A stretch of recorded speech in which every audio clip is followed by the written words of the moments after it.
dipulihkan dari titik nol. Ayub 42 ayat 10. Lalu Tuhan memulihkan keadaan Ayub setelah ia meminta doa untuk sahabat-sahabatnya.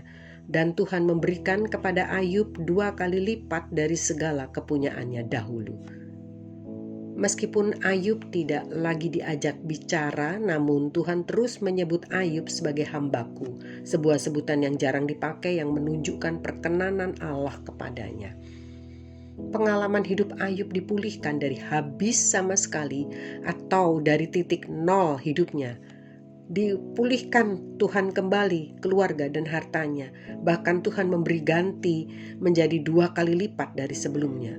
Begitu juga dengan 10 anaknya yang sudah mati, diberikannya lagi yang lebih cantik dan tampan. Tuhan menghakimi baik Ayub maupun teman-temannya berdasarkan tuduhan yang dilontarkan mereka kepadanya. Ia murka karena mereka tidak benar dalam ucapan-ucapan mereka tentang Allah.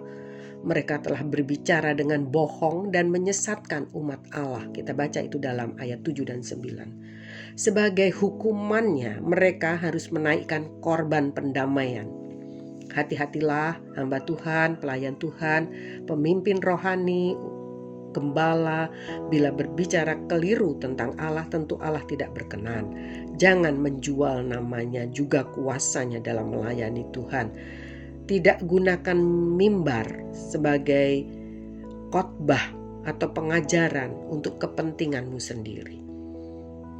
Firman Tuhan itu terlalu mulia untuk dijadikan sekedar alat menarik atau membujuk orang agar banyak pengikutmu dan menjadi jemaat di gerejamu dengan ujaran-ujaran dan statement yang mengubah maksud murni dari firman-Nya. Ingat saja, setiap perkataan terlebih dalam memperkatakan firman-Nya harus dengan benar, jangan direkayasa, dan terlebih bila diberitakan dan digunakan salah untuk mencari keuntungan, popularitas atau pembenaran diri, karena kita salah dan hidup menjadi tidak berkenan.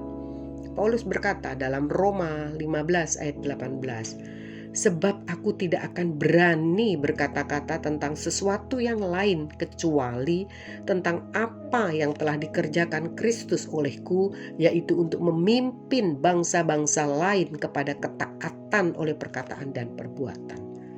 Semua yang diajarkan dan dikatakannya kepada jemaat, murid-muridnya hanyalah tentang pekerjaan Yesus Kristus untuk memimpin bangsa-bangsa kepada ketaatan kepadanya oleh perkataan dan perbuatan. Pelayanan Paulus tulus, sama sekali bukan untuk membesarkan diri sendiri dan memperoleh keuntungan fana. Tujuannya hanya untuk mempersembahkan dan membawa jiwa-jiwa taat kepada Tuhan dalam perkataan dan perbuatan mereka. Efesus 6 ayat 19, juga untuk aku, supaya kepadaku, jika aku membuka mulutku, dikaruniakan perkataan yang benar, agar dengan keberanian aku memberitakan rahasia Injil. Puji Tuhan. Firman Allah yang disampaikannya sungguh diyakininya dapat mengubahkan hidup manusia. 1 Tesalonika 2 ayat 13 versi firman Allah yang hidup demikian.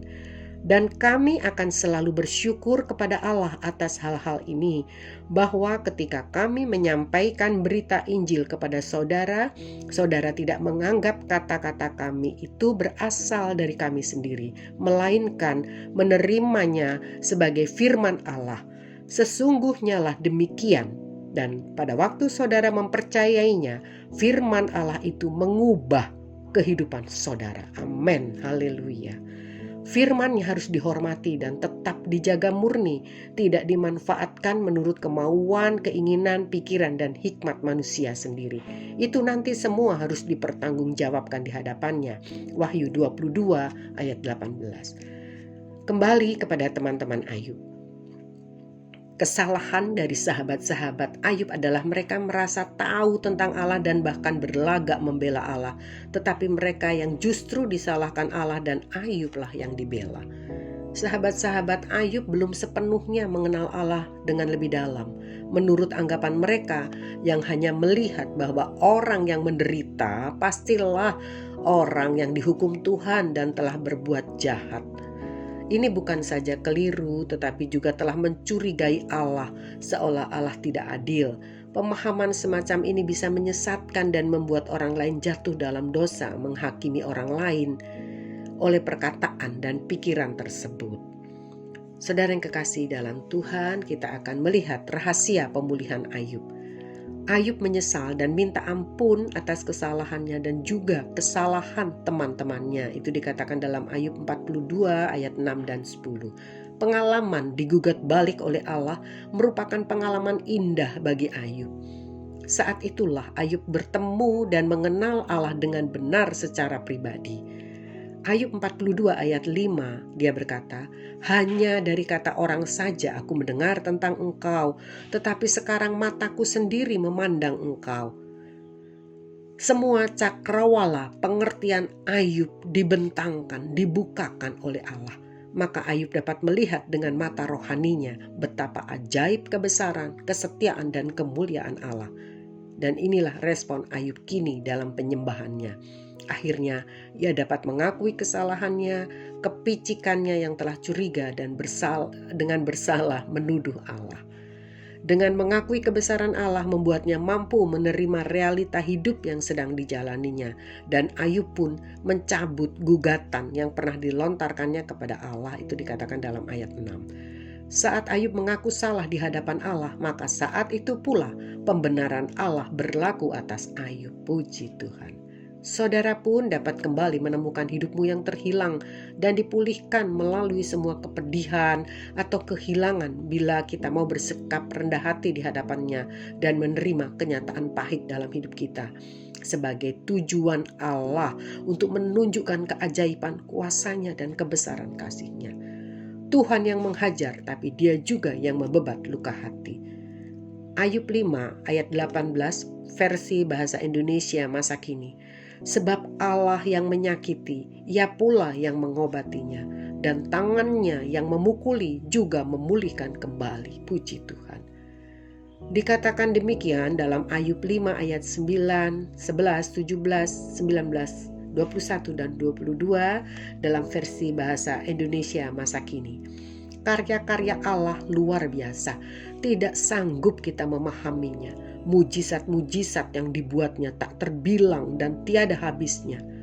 Dialah Allah yang meninggikan orang rendah dan membahagiakan orang yang susah.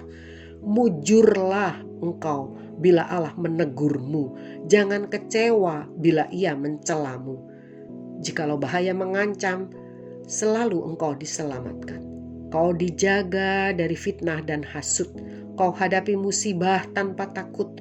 Bila kekejaman dan kelaparan melanda, kau akan tabah dan bahkan tertawa.